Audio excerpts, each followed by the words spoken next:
The Timberwolves just made an absolutely fascinating deal when they acquired LaMelo Ball from the Charlotte Hornets to be Anthony Edwards' point guard and running mate for the near future. D'Angelo Russell and Mike Conley had their impacts for the Wolves at the lead guard spot next to Ant, but neither of them bring what LaMelo does with his dynamic three-point shooting and playmaking blend. What stood out the most within LaMelo's lineup data this season is that he raised the floor of all of Charlotte's play finishing archetypes. Shooters such as Brandon Miller and Con Knipple saw massive increases in success when they also shared the floor with LaMelo, and role threat and offensive rebound machine Musa Diabate was also a beneficiary from LaMelo's play.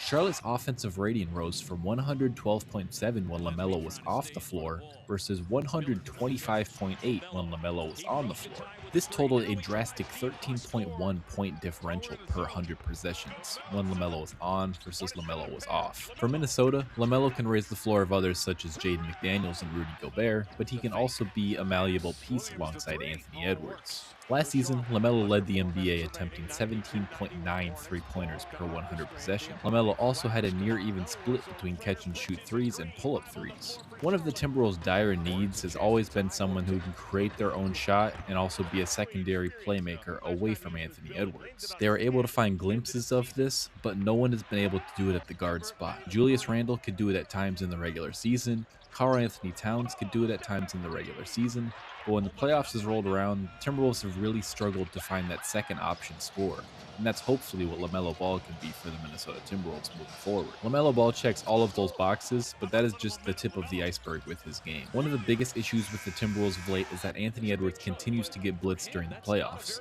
and there's been no one to pass away to make a play. What LaMelo Ball will be able to do as a secondary playmaker and also sliding over to a primary playmaker when Anthony Edwards plays off the ball, they're really going to have a real yin-yang effect where it's just going to be effortless, free-flowing basketball. Both are three-point bombers. Both are able to play within a ball screen. It's just going to completely flip the script on the Timberwolves offense. It is understandable to have concerns with LaMelo's three-point reliant shot diet, and he's struggled inside the arc, shooting 47.1 on two-point field goals throughout his NBA career. However, LaMelo's been in the 90th percentile or better in rim assists per 100 possessions in every single season of his NBA career.